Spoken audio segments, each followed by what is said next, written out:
ओम प्रकाश राजभर जी, जो तुम चाहते हो वही हम चाहते हैं। आने वाले दिनों में घरेलू बिजली का बिल हम जीरो करके दिखाएंगे, ये हम आपको गारंटी के साथ कह रहे हैं।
हाँ हाँ पाठक जी अपने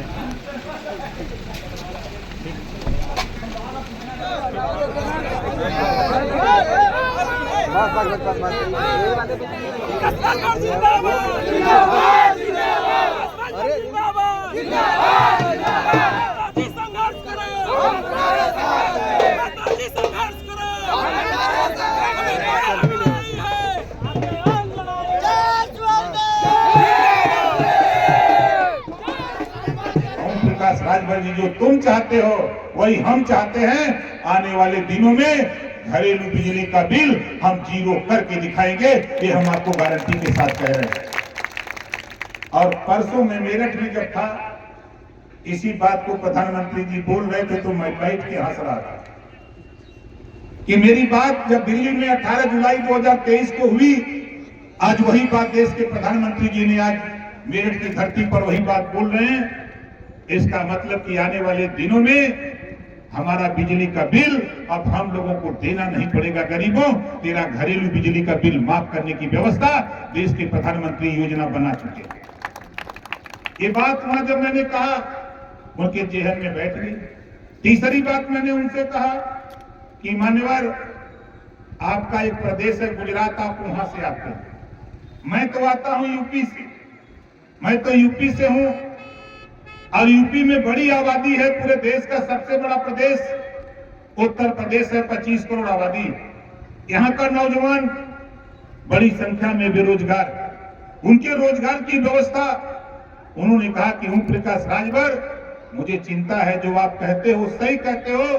जो रोजगार परक शिक्षा की बात जब मैंने उनसे कहा, उन्होंने कहा कि जब 4 से बात करते हो 5 से, हम कक्षा 6 से रोजगार परक शिक्षा हम नई शिक्षा नीति में लेकर के आ रहे हैं कि गरीब जब अपने अपने घर, अपने अपने आसपास जब विद्यालयों में पढ़ेगा तो उसको रोजगार परक शिक्षा दी जाएगी। अब उसको बाहर नहीं जाना पड़ेगा, उसको पैसा देकर उसके गांव में, उसके घर में ही रोजगार करने का काम व्यवस्था कराई जाएगी। ये बात देश के प्रधानमंत्री जी ने कहा। ये बात हिम्मत नहीं पड़ती। जब मैं बोल रहा था तो तमाम नेता थे वहां, हमसे कुछ लोग धीरे धीरे करें, कम बोलिए। हमके देखो भाई, हमारी आदत है तो बहुत बोलते हैं। हम जब बोलते हैं तो बहुत बोलते हैं, नहीं बोलते हैं तो सुनते हैं। हम तो आपसे कहने आए हैं कि आप बताओ, हम तो यहाँ माइक मंच लगाए हैं नेताजी लोग और ये लोग भाषण दिला रहे हैं। पहले तो आप बताओ, आप लोगों के आशीर्वाद से हम विधानसभा 7 साल से हैं, दूसरे टर्म में। विधानसभा में आपकी लड़ाई ओम प्रकाश राजभर ने 403 विधायकों में ओम प्रकाश राजभर ने सदन में तेरी लड़ाई लड़ा कि नहीं लड़ा? कितने लोगों को पता है? जरा हाथ उठाओ, लड़ा है। और आपको बता दूं, हमारे 2-4 साथी हैं बनारस के, जिनको पता नहीं है, आपको गुमराह करते हैं। पिछली सरकार तो छोड़ दीजिए, इस सरकार की बात अगर हम करें तो भर राजभर को एसटी में ले आने की गुमराहियत पैदा करने वाले लोगों, 17 जिले का सर्वे सीएम योगी आदित्यनाथ जी से करवा दिया हूं। 100 संस्थान में फाइल गई है, और ये तेरी बात एसटी में शामिल करने की देश के गृह मंत्री और प्रधानमंत्री के सामने रखा हूं। यहाँ जनता के बीच में नहीं बोलता, वहां भी तेरी आवाज बना दिया हूं, वहां भी बता दिया हूं। उन्होंने कहा है कि हम भी फोन किया है सीएम साहब ने, हमारे गृह मंत्री जी ने फोन किया सीएम साहब को कि देखो ये राजभर का मामला है, इसको जल्दी भिजवाओ।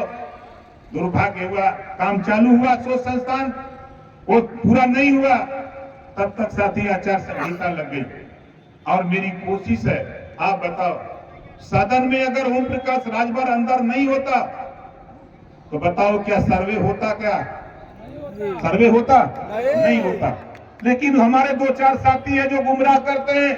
हम उन साथियों से कहना चाहूंगा, अगर आपके पास विवेक और बुद्धि है तो ये सोच लो कि सदन के अंदर ही रह करके नेता तेरी लड़ाई लड़ करके तुझे आरक्षण दिला सकता है, वरना सदन के बाहर नहीं दिला सकता। और ये ओम प्रकाश राजभर हम आपके लिए हैं।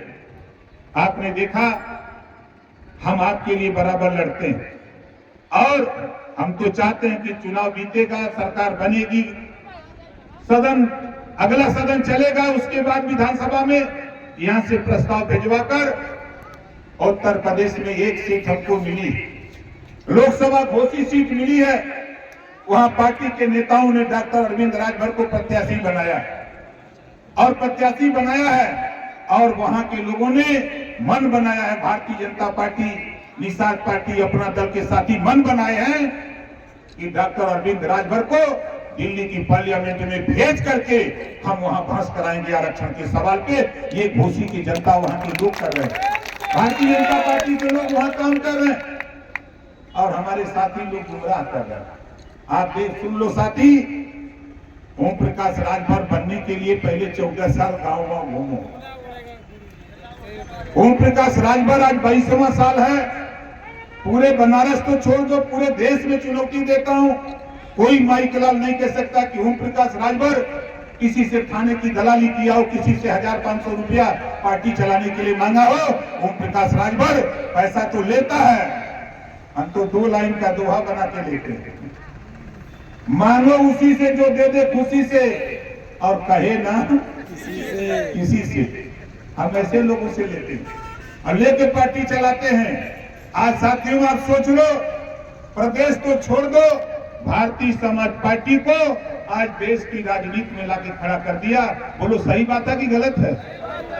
बहुत नेता राजनीति किए, लेकिन आज अगर कोई टेलीविजन पर अगर कोई डिबेट बैठता है, जब तक राजभर जी का नाम नहीं आता है तब तक डिबेट भी सफल नहीं होता। ये हाल है। कोई अखबार उठा के देखो, मैगजीन देखो, भारत तो छोड़ो, दुनिया की समाचार agency British broadcasting corporation of London, जिसको आप बीबीसी लंदन कहते हो, वहां से समाचार प्रकाशित होता है, पूरी दुनिया को बता रहा है। आज चाहे पाकिस्तान हो, चीन हो, रूस हो, जापान हो, अमेरिका हो, जो अच्छी मैगजीनें छपती है, जो विदेशों में जाती हैं, उन मैगजीनों में तेरे नेता की खबर, तेरे नेता की विचारधारा पूरे देश में फैल रही है। उन समाचार छप रहे, वहां छप रहे समाचार, और लोग जब पढ़ते हैं तो जो हमारे भारत के साथी विदेशों में हैं, वो फोन करते हैं कि नेताजी आपकी खबर आज छपी है, आज फला मैगजीन में छपी है, आज फला अखबार में छपा है। लोग वहां से हमको व्हाट्सएप करते हैं, तो मुझे लगता है कि हम लोग सही दिशा की तरफ चल रहे हैं, हम लोग सही दिशा की तरफ चल रहे हैं। और आज मैं आपको गारंटी के साथ कह रहा हूं साथी कि ओम प्रकाश राजभर कोई माइकलाल धरती पर खरीद नहीं सकता है, नोट कर लेना, कोई नहीं खरीद सकता। एक उदाहरण मैं आपको दूं, अभी जब दिल्ली में सीट बंटवारे की 2 मार्च को बात हो रही थी तो मैं 3 सीट मांग रहा था। तो ये हुआ कि गृह मंत्री जी ने कहा कि भाई 3 आप लोग ले लोगे तो सब लोग मांगने लगेंगे, एक काम करो कि कुछ कम करो।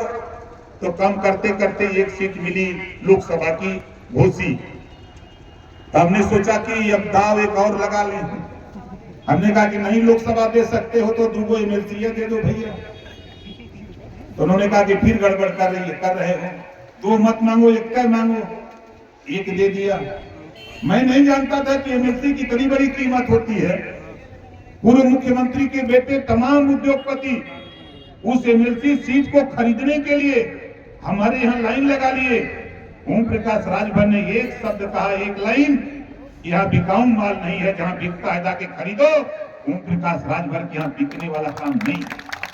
और साथ ही आपको बता दूं, पीछेलाल राजभर जो मोटरसाइकिल से चल चल करके पार्टी के संगठन को उत्तर प्रदेश नहीं बल्कि पूर्वांचल के विभिन्न जनपदों में जाके बात को आगे बढ़ाया, ऐसे नौजवान माननीय पीछेलाल राजभर को जब माननीय मुख्यमंत्री जी के सामने जब मैंने पेश किया, ये हमारा उम्मीदवार होगा, मुख्यमंत्री ने पीठ ठोक करके कहा कि जैसा सुनता था ओम प्रकाश राजभर, वैसा सिर तुम हो, अपनी पार्टी के नेता को ले आए हो।